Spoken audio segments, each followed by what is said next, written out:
ஓம் சக்தி. அருள்வாக்கும் அனுபவங்களும் கரிக்கோள அற்புதங்கள். சக்தி Satyabhama BSc BL ஆனமலையன்பட்டி சக்தி பீடம் 2006 ஆகஸ்ட் முதல் டிசம்பர் மாதம் வரை தேனி மாவட்டம் ஆனமலையன்பட்டி சக்தி பீடத்தில் இப்போது நிறுவப்பட்டுள்ள அன்னையின் சிலை கரிக்கோள பவனியாக பல மாவட்டங்களுக்கு சென்றது. சில நாள் எங்கள் மாவட்டத்திற்கே கரிக்கோள பவனி வந்தது. நானும் மேலும் சில மகளிரும் சேர்ந்து 10 பேர் கரிக்கோள தொண்டில் 3 மாதங்கள் முழுமையாக இருந்தோம்.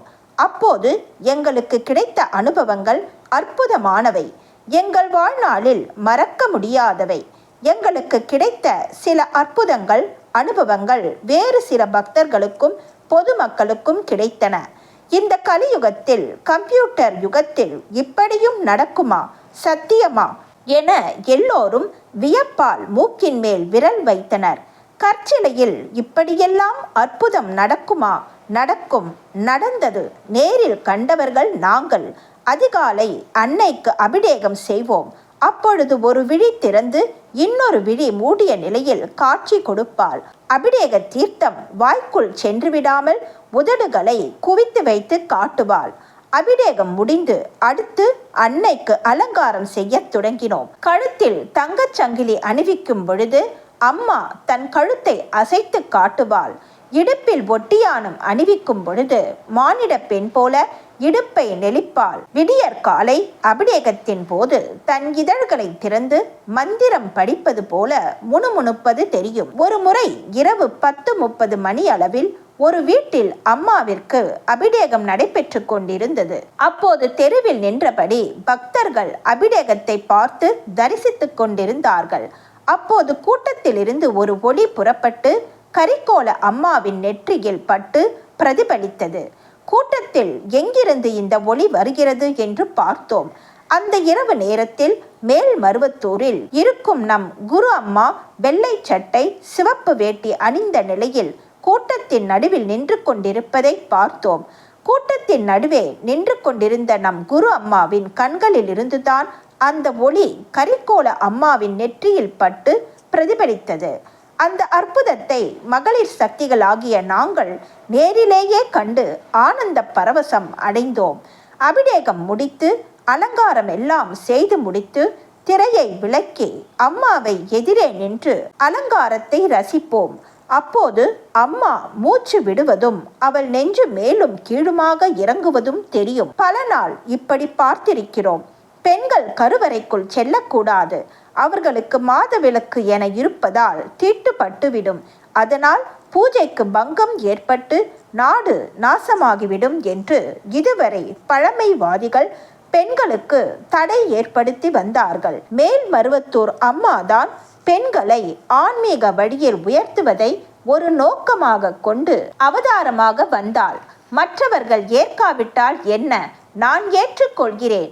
பெண்களே எனக்கு அபிஷேகம் செய்யலாம், அலங்காரம் செய்யலாம், கும்பாபிஷேகம் நடத்தலாம் என்றால், பெண்கள் வழிபாடு செய்வதால் அழிவுகள் குறையும் என்றால், வழிபாட்டு முறைகளை கற்றுக் கொடுத்தாள், வேள்வி முறைகளை கற்றுக் கொடுத்தாள், பெண்களை கோபுரத்தில் ஏற்றி வைத்து கும்பாபிஷேகம் செய்ய வைத்தாள். ஒரு மௌன புரட்சியை தொடங்கி வைத்தாள்.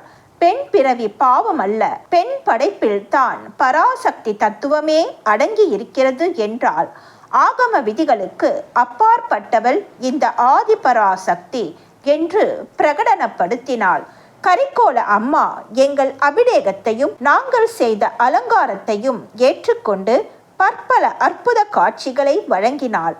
ஆன்மீகத்தில் அநாதைகளாக கிடந்த அடிமட்ட மக்களும் பெண் குலமும் ஆன்மீகத்தில் உயர வேண்டி இறையருள் பெற வேண்டி தமிழ் மந்திரங்களும் உருவேற்றி கொடுத்தாள். அடிமட்ட மக்களும் பெண்கள் கூட்டமும் இவற்றை பயன்படுத்தி மேன்மை அடைய வேண்டும். வாய்ப்புகளை பயன்படுத்தி கொள்ளவில்லையே நஷ்டம் நமக்குத்தான். அம்மாவின் கரிக்கோள வாகனமும் தொண்டர்களும் தினமும் இரவில் லால்குடியில் வசித்த ஒரு கிறிஸ்தவ தொண்டரின் வீட்டில்தான் தங்குவோம். ஒரு நாள் மதியம் நாங்கள் முகம் பார்க்கும் கண்ணாடியை எடுத்து தற்செயலாகத்தான் பார்த்தோம். அந்த கண்ணாடி 1 அடி அளவு இருக்கும். அந்த கண்ணாடியில் கண்ட காட்சி எல்லா அற்புதங்களையும் தூக்கி அடித்துவிட்டது.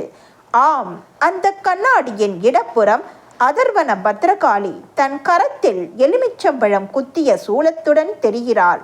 கண்ணாடியின் வலப்புறம் மேல் மருவத்தூர் கருவறை அம்மா தங்க ரதத்துடன் தெரிகிறாள். இந்த இருவருக்கும் மேலே சர விளக்குகள் தொங்குகின்றன. பின்னால் திருவாசி தெரிகிறது. 1 மாதம் கழித்த பிறகும் கூட அந்த காட்சிகள் மறையவே இல்லை. அந்த அற்புத காட்சியை காண தினமும் பல்லாயிரக்கணக்கான மக்கள் வந்த வண்ணம் இருந்தனர். இந்த இருவருக்கும் பிரசாதங்களை படைத்த வண்ணம் இருந்தார்கள். அந்த அற்புதத்தை நம் குருவிடம் சொல்லி யோசனை கேட்க வேண்டும் என விரும்பினார் சக்திவேல். அவர்தான் ஆனமலையான்பட்டி சக்தி பீடத்தின் நிர்வாகி. அந்த அதிசய கண்ணாடியை எடுத்துக்கொண்டு உடன் 4 தொண்டர்களை அழைத்து கொண்டு அம்மாவை பார்க்க மேல் மருவத்தூர் சென்றார். அம்மாவிடம் அந்த கண்ணாடியை எடுத்து கொடுக்கும் முன்பே அம்மா சொன்னார்கள், கரிகாலத்தில் அம்மா அப்படி செஞ்சது இப்படி செஞ்சது என்றெல்லாம் வந்து சொல்லாதே, அம்மா அப்படியெல்லாம் செய்யும் தான். அது கேட்டு எங்களுக்கெல்லாம் ஒரே வியப்பு. ஏன், அந்த அற்புத கண்ணாடியை அவர் செவ்வாடையில் மூடி கைகளிலேயே வைத்திருந்தார். எடுத்து இன்னும் நீட்டவில்லை. அதற்கு அவசியமே இல்லை என்பது போல அவர் வந்த காரணத்தை அம்மா முன்கூட்டியே சொல்லிவிட்டதே என்று எங்களுக்கு ஒரே வியப்பு. சக்திவேலை பார்த்து அம்மா மேலும் சொன்னார்கள், ஆரம்பத்தில் நீ எவ்வளவு கெட்டவனாயிருந்த, உன்னை நல்லவனா எப்படி மாத்திட்டேன் பாத்தியா என்றார்கள். ஆமா அம்மா என்று தலையாட்டினார் அவர். பிறகு அந்த கண்ணாடியை அவரிடமிருந்து வாங்கி தன் கைகளிலே வைத்து கொண்டு நாற்காலியின் ஒரு ஓரமாக சாய்த்து கொண்டு அருகில் இருந்த தன் உதவியாளரை பார்த்து, இந்த கண்ணாடியிலே அப்படி என்ன தெரியுது? என் முகம்தான் தெரியுது. ஏண்டா வீரராகவா, என்னடா தெரியுது என்று கேட்டார்கள். ஏதோ நிழல் மாதிரி தெரியுதுமா என்றார் அவர். பிறகு எங்களை காட்டி இதுகளை எல்லாம் ஆன்மீகத்தில் எப்படி வளர்த்திருக்கேன் பாத்தியா என்று அவர்களிடம் கேட்டார்கள். பிறகு எங்களை பார்த்து, உங்களை எல்லாம் எப்படி திட்டுனானுங்க, மொல்லமாரிகளும் முடிச்சவித்தவர்களும் பிட்பாக்கெட்டுகளும் பல அரசியல்வாதிகளும் எப்படியெல்லாம் உங்களை திட்டுனாங்க. நாம் எப்போதும் போல அமைதியா இருக்கணும். எல்லோருக்குள்ளேயும் ஆன்மா இருக்கு. நானும் இது மாதிரி ஒரு கண்ணாடி வச்சிருக்கேன், உள்ளே போய் பாருங்க என்று தன் பூஜை அறையை காட்டினார்கள். அந்த அறையில் ஃப்ரேம் போட்ட கண்ணாடி ஒன்று மாட்டப்பட்டு இருந்தது. சக்தி வீரராகவன் உடன் வந்து அந்த கண்ணாடியை எடுத்து காட்டினார். அந்த கண்ணாடியின் முன் நின்று பார்த்தால் கருவறை அம்மாவும், சற்று ஓரமாக நின்று பார்த்தால் நம் குரு அம்மாவும் தெரிந்தது. பூஜை அறையை விட்டு வெளியே வந்தோம். அம்மா சொன்னார்கள், இதையெல்லாம் வெளியே போய் சொன்னா எவனாவது நம்புவானா? நீங்கள் எல்லாம் ஆளுக்கு இவ்வளவு காசு போட்டு வேப்பிலை காப்பு செய்யுங்க, அதை வீடெல்லாம் தெளிங்க என்றார்கள். அதன் பின் எங்கள் வீடு வந்து சேர்ந்தோம். கரிகோல அம்மாவும் ஆனமலையன்பட்டி அடைந்தாள். ஜலவாசத்தில் இருந்தாள். ஆனமலையன்பட்டி தொண்டர் சக்தி கருப்பையா எங்களுக்கு மேலும் ஒரு அற்புத செய்தியை போன் மூலம் சொன்னார். சக்தி, அம்மாவை ஜலவாசத்திலே வச்சிருக்கோம் அல்லவா? அமாவாசையன்று தண்ணீரை மாற்றும் பொழுது பார்த்தால் அம்மாவின் விரல்களில் மனிதர்களுக்கு இருப்பது போல நகம் வளர்ந்துள்ளது. அது மட்டுமா, தண்ணீரில் அமர்ந்து கொண்டு மூச்சு விட்டால் நீர்க்குமிழி வருமே, அதுபோல அம்மாவை வைத்துள்ள தண்ணீர் தொட்டியிலிருந்து சப்தம் வருகிறது என்றார். சக்திகளே, மேற்கண்ட அற்புதங்களை எல்லாம் செய்த அம்மாதான் ஆனமலையன்பட்டியில் ஒய்யாரமாக வீற்றிருக்கிறாள். அவளை தரிசிக்க செல்லும் போது அவள் செய்த அற்புதங்களையும் சித்தாடல்களையும் நினைத்து கொண்டு கும்பிடுங்கள். எனக்கு இந்த கரிக்கோலத்தில் கிடைத்த சில அனுபவங்கள் இவை.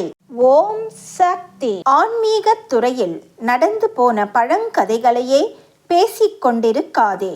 இங்கே நடைபெற்று கொண்டிருக்கிற நான் நடத்தி வருகிற புதுமைகளை உலகத்திற்கு எடுத்துச் சொல்.